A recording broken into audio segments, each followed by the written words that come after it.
You are standing in a post office line that has not moved in 11 minutes. The air conditioning gave up sometime around noon. It is July, and the fluorescent lights are buzzing like they're personally offended by the heat. In your hands is a box. The shipping label is peeling at one corner, curling up like it wants to be anywhere else.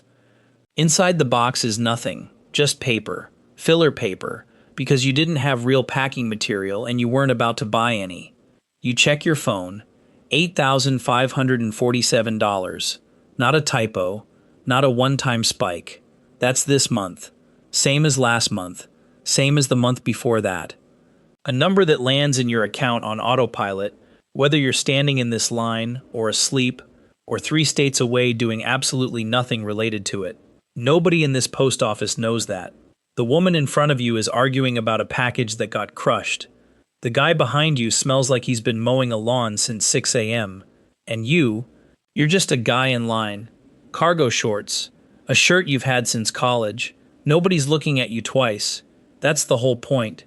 You've thought about this before, the strange privacy of it. A man could walk past 100 millionaires in a single day and never know it, because most of them don't look like anything. They look like the guy ahead of you in line. They look like you.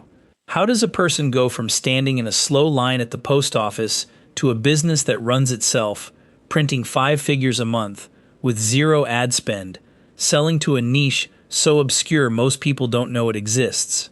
Let's go back. Let's go back to the beginning, because the beginning is the part nobody shows you. It didn't start with a plan. It started with a boring Tuesday and a boring question. You were looking at job listings. Not for you. Out of habit, the way some people scroll real estate they'll never buy. And you notice something. A listing for a wastewater treatment operator. Salary looked decent.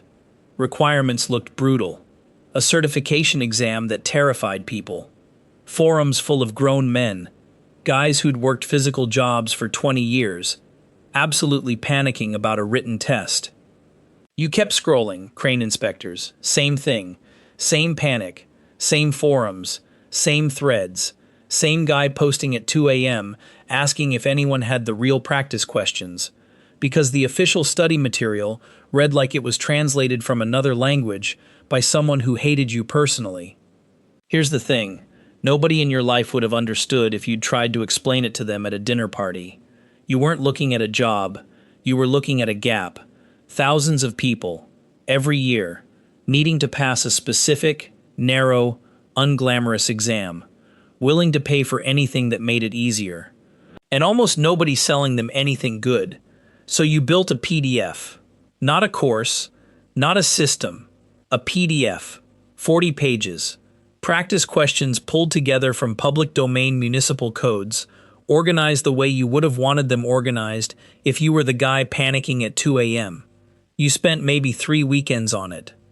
You priced it at $29, because that felt like the number where a working guy doesn't think twice, but also doesn't feel like he got scammed. You uploaded it. You didn't tell anyone.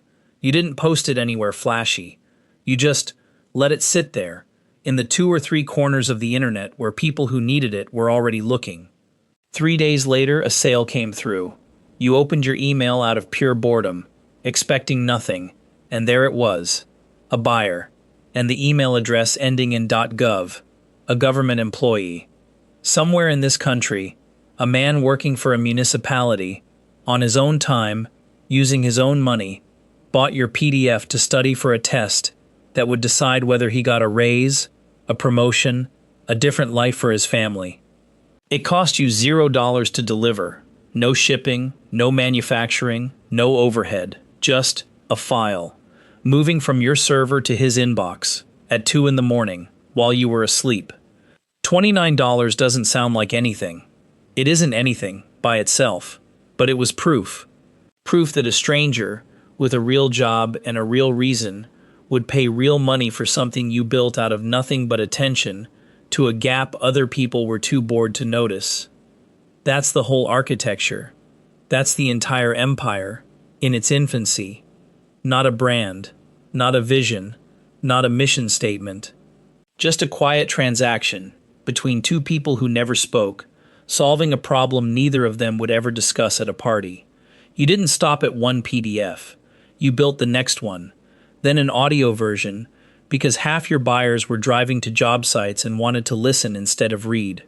Then a bundle, then a companion practice exam.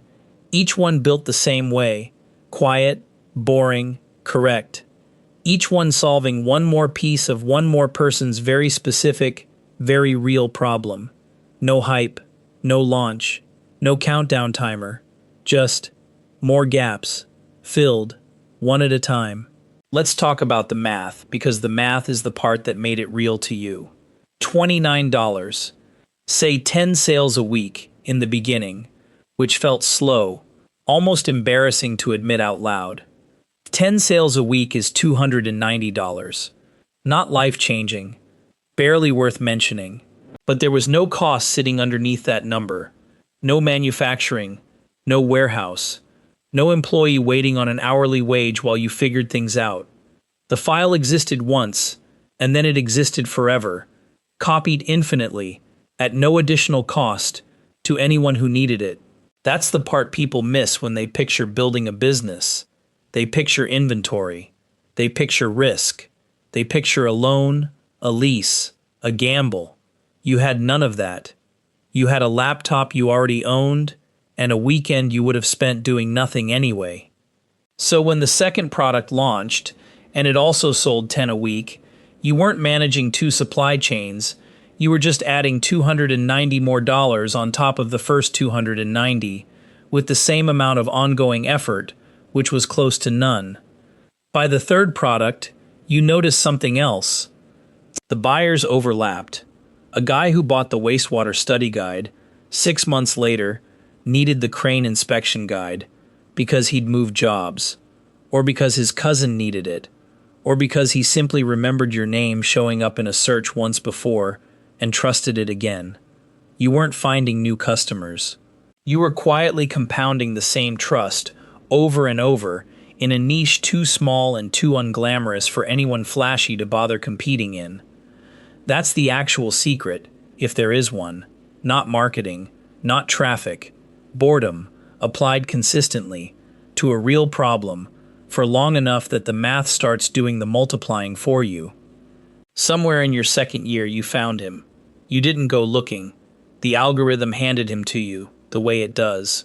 A guy, faceless or almost faceless, just a jawline and a ring light, running a TikTok shop account, stitch clips from other people's podcasts, slapped with neon captions screaming numbers that don't hold up under any scrutiny, selling plastic chin exercisers shipped from overseas, the kind that break in a week, live streaming with stacks of $1 bills fanned out on a desk, counting them slowly, on camera, like it means something.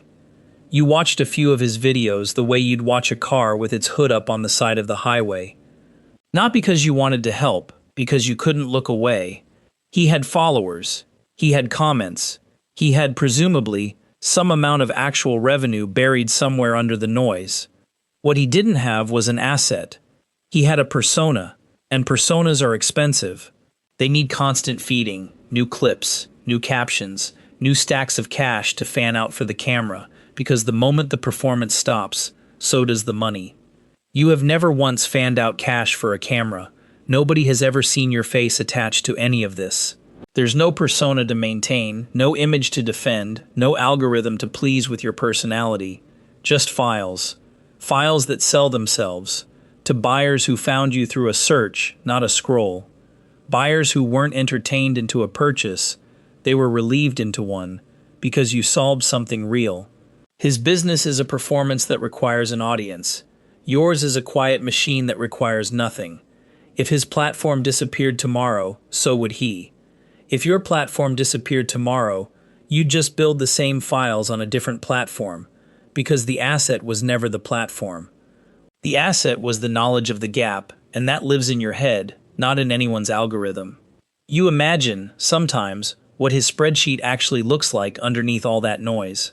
The ad spend, the returns on chin exercisers that snap in half, the hours spent filming, editing, captioning, chasing a trend that will be dead in 9 days, replaced by another trend he'll have to chase just as hard. Motion, constantly, just to stay in the same place. Your spreadsheet looks almost insultingly simple by comparison. A handful of products, a handful of platforms. A number that goes up slowly and rarely goes down, because nobody impulse refunds a study guide that actually helped them pass a test that changed their income.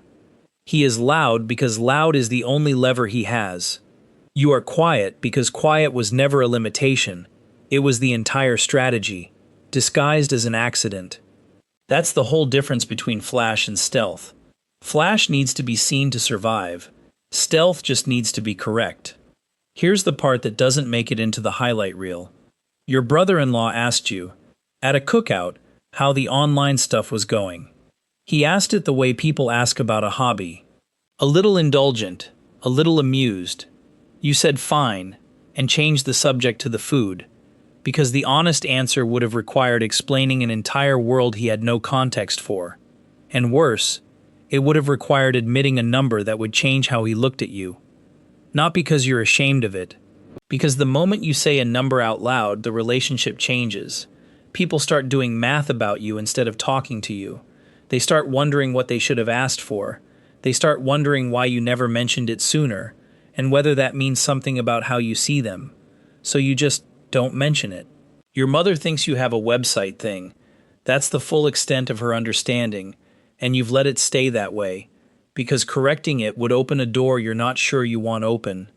Your oldest friend, the one you've known since you were 9 years old, still thinks you're doing some freelance writing on the side. You let him think that too. Not out of dishonesty, out of self-preservation. There's a specific kind of quiet that settles over a table when you're sitting with people you love, and you're carrying something they don't know about. It's not guilt exactly. It's closer to distance. A small, permanent gap between what they think your life is and what it actually is. You get used to it. You don't love it, but you get used to it. The way you get used to any weight you carry every single day. You think about the cookout again sometimes, at odd hours. The way your brother-in-law laughed, just a little, when he asked about the online stuff, like he was doing you a kindness by taking interest in something small. You could have told him. You could have shown him the number on your phone right there, between the burgers and the second beer. Instead, you asked if he wanted another plate, and the moment passed, the way these moments always pass, quietly, without anyone noticing what didn't get said. It isn't that you don't trust them.